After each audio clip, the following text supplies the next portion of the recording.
retrouve aujourd'hui pour mon arrivée livresque du mois de novembre et il y a encore eu pas mal de livres. Alors vous allez le voir, il y a des collections. C'est un peu original cette arrivée livresque parce qu'il y a des livres assez drôles. D'ailleurs le premier, je vais commencer par le plus drôle parce que je trouve ça chouette. J'espère que ça vous donnera des idées de lecture, que ça vous fera découvrir des nouvelles collections et que ça vous plaira. Sur ce, et ben c'est parti hein. Je commence par la réception la plus rigolote. J'ai reçu le Pantin Maléfique de R.L. Stein, publié aux éditions Bayard dans la collection Chair de poule. Est-ce que vous aussi vous avez lu les Chairs de poule et est-ce que vous avez lu le Pantin Maléfique? Je vous explique très brièvement, je veux lire le Pantin Maléfique dans le cadre d'une vidéo que je vais vous tourner en 2021 où je vais relire les livres de mon enfance sous format un petit peu de vlog pour que vous ayez mes avis sur le vif. J'ai trop hâte de faire cette vidéo. Et le Pantin Maléfique fait partie des livres qui m'ont traumatisée quand j'étais jeune, donc je voulais vraiment le revoir pour pouvoir le lire. Et une abonnée qui est bibliothécaire m'a proposé de me l'envoyer parce que dans sa bibliothèque il était retiré du prêt et du coup elle me l'a envoyé gentiment, donc c'est trop gentil.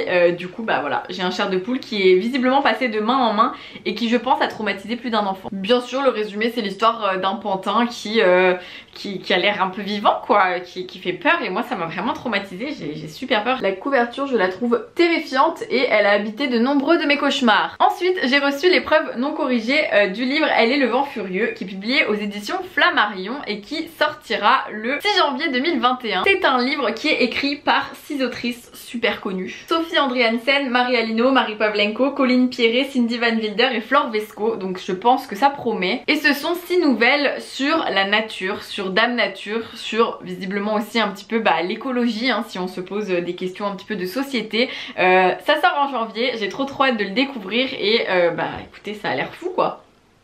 Avec des autrices pareilles ça peut qu'être fou. Je ne sais pas si vous aimez les classiques ou les livres illustrés mais j'ai reçu plusieurs livres de chez Tiber Édition qui est une maison d'édition qui illustre des classiques. C'est super beau, attendez je vous montre. Orgueil et préjugés de Jane Austen illustré par Margot Motin. Si vous ne connaissez pas Margot Motin ça doit vraiment vous dire quelque chose parce qu'elle est très connue et l'intérieur des livres est trop beau et il y a des petites illustrations. Puis Jane Eyre de Charlotte Brontë, je sais pas du tout comment ça se prononce, qui est illustré par Nathalie Novi. Nathalie Novi j'adore ses illustrations donc je suis juste trop charmée par ce livre, il est fou. À l'intérieur ce sont vraiment les œuvres intégrales. Roméo et Juliette de Shakespeare qui est illustré par Livia Pastre et j'adore aussi ces illustrations que je ne connaissais pas.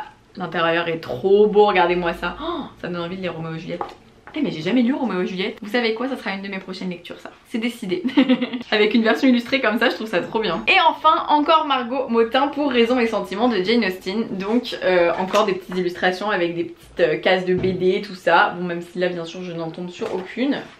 Voilà. Ce sont des super beaux livres comme vous le voyez, ça rend trop bien dans une bibliothèque, c'est vraiment des très beaux objets donc voilà, n'hésitez pas à découvrir Tiber Édition parce que on a fait une collaboration sur Instagram avec un concours avec plein de goodies à gagner parce qu'en plus de ces livres il y avait des tote bags, des carnets, un agenda, des autocollants, des cartes, des marque-pages, bref trop stylé, je recommande. Et maintenant j'ai trop hâte de lire Roméo et Juliette. Si on reste dans les classiques j'ai aussi reçu parce qu'en fait j'ai fait un partenariat avec eux et ils m'ont renvoyé les versions définitives et tout parce que je n'avais pas les versions définitives, ils sont super beaux ces livres. Ce sont encore des classiques, Orgueil et préjugés de Jane Austen et Léo de Hurlevent de Emily Brontë qui sont publiés dans la collection Cranford Collection. Ce sont des très beaux livres objets qui eux aussi font très beau dans la bibliothèque. Donc voilà, si jamais vous cherchez des collections de classiques là vous avez de quoi faire. J'ai reçu le tome 7 de Blue Flag, vous savez le manga que j'ai découvert il y a pas longtemps et que j'adore et j'ai trop hâte de vous faire une vidéo sur des séries de mangas mais j'attends d'en lire plusieurs pour vous faire des vidéos sur les mangas parce que je trouve que c'est cool de vous en faire découvrir plusieurs parce que les mangas ça se dévore. Blue Flag c'est à la base c'est une histoire d'un groupe d'amis qui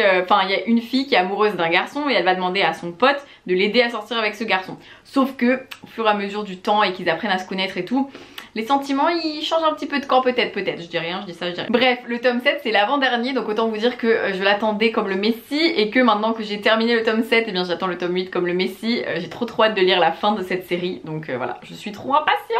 Puis j'ai reçu un livre qui a l'air vraiment très intéressant, L'incivilité des fantômes de Rivers Solomon qui est publié aux éditions J'ai lu. C'est l'histoire d'un vaisseau où les humains habitent parce que la Terre est devenue inhabitable. Plein de générations se sont écoulées depuis et le passé c'est devenu la mythologie mythologie et le futur c'est devenu une fable. On va suivre le personnage d'Aster qui est noire et qui est reléguée dans les cales du vaisseau parce qu'elle se voit confier les tâches les plus ingrates et ça lui pèse énormément tout ce qu'elle vit, l'hostilité des riches blancs, leur violence, et l'un d'entre eux va se mettre à la persécuter. Donc c'est un livre qui a l'air terrifiant, terrible, mais qui encore une fois s'inscrit totalement dans notre société actuelle et dans le racisme qui continue à exister alors que ça ne devrait pas. J'ai vraiment hâte de le découvrir, c'est un sacré pavé, mais c'est vrai que il a l'air vraiment passionnant, mais aussi assez perturbant et traumatisant je pense. Mais si ça vous intéresse, je pense que c'est un livre à recommander. Ensuite j'ai reçu la bande dessinée Marius. Marius c'est à l'origine un livre de Marcel Pagnol, et là c'est réécrit et illustré par Serge Scotto, Eric Stoffel et Sébastien Maurice. C'est publié chez Bambou Édition dans la collection Grand Angle, ce sont des superbes BD.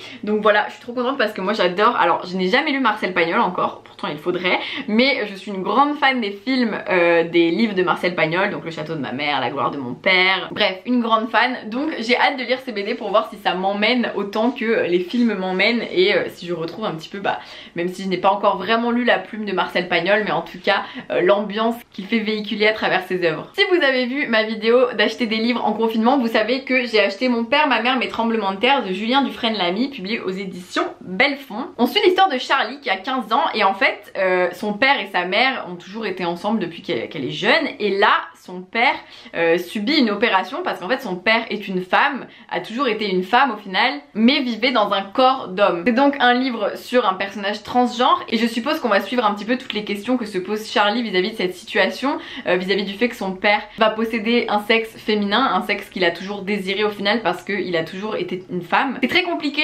d'utiliser les bons mots dans le contexte de ce résumé étant donné que évidemment Charlie c'est son père en fait, ça a toujours été son père, donc là ça va devenir, je sais pas si ça va devenir sa mère ou si ça reste son père au niveau du vocabulaire, mais je pense que c'est une histoire vraiment intéressante et d'actualité aussi parce que peu de livres existent sur des personnages transgenres, j'en ai lu déjà pas mal, mais c'est vrai que je trouve que plus on en lit et mieux c'est, et je pense que vraiment en lisant plein de livres on peut essayer de comprendre et d'aider les personnes qui sont dans cette situation, de les aider à se sentir mieux et de les accepter tout simplement parce que ce sont des êtres humains comme tout le monde. Et enfin, le meilleur pour la fin, j'ai reçu, vous l'avez peut-être vu dans mon dernier vlog, le livre de Tom et Nathan Lévesque qui sont deux de mes meilleurs amis et je suis trop fière d'eux. Ils ont sorti un guide de littérature ado qui s'appelle En quête d'un grand peut-être, qui est vraiment le livre parfait si vous avez un mémoire à écrire sur la littérature ado ou si vous abordez la littérature ado dans votre mémoire ou dans votre thèse ou que sais-je. Franchement n'hésitez pas à acheter ce livre parce que ça vous servira. Vous pouvez l'acheter sur leur site ungrandpeutêtre.fr, donc voilà, n'hésitez pas. Pareil si vous êtes libraire, bibliothécaire, tout ça, c'est vraiment un livre hyper intéressant, hyper riche en ressources, en portraits d'auteurs, il y a des nouvelles d'auteurs et d'autrices, il y a énormément de discussions entre plusieurs personnalités du monde du livre, enfin bref c'est génial, en plus je suis dedans.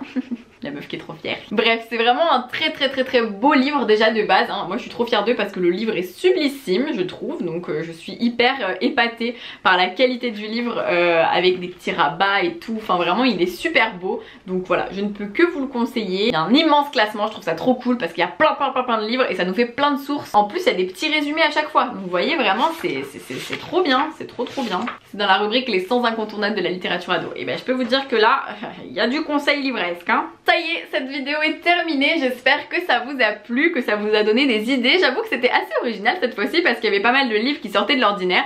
Je suis contente et tout, ça me donne envie de découvrir des nouvelles choses. Puis bon, j'ai envie de lire Chair de poule aussi, enfin bref, vous voyez, c'est un petit peu chaotique cette arrivée livresque. J'espère que ça vous a plu, que ce nouveau décor vous plaît. Si vous voulez savoir comment j'ai mis en place ce décor, ça se passe dans ma toute dernière vidéo qui est sortie il y a 2 jours. Je vous souhaite un très bon mois de décembre, je vous fais plein de bisous et je vous dis à très vite pour de nouvelles vidéos. Passez de très belles lectures d'ici là.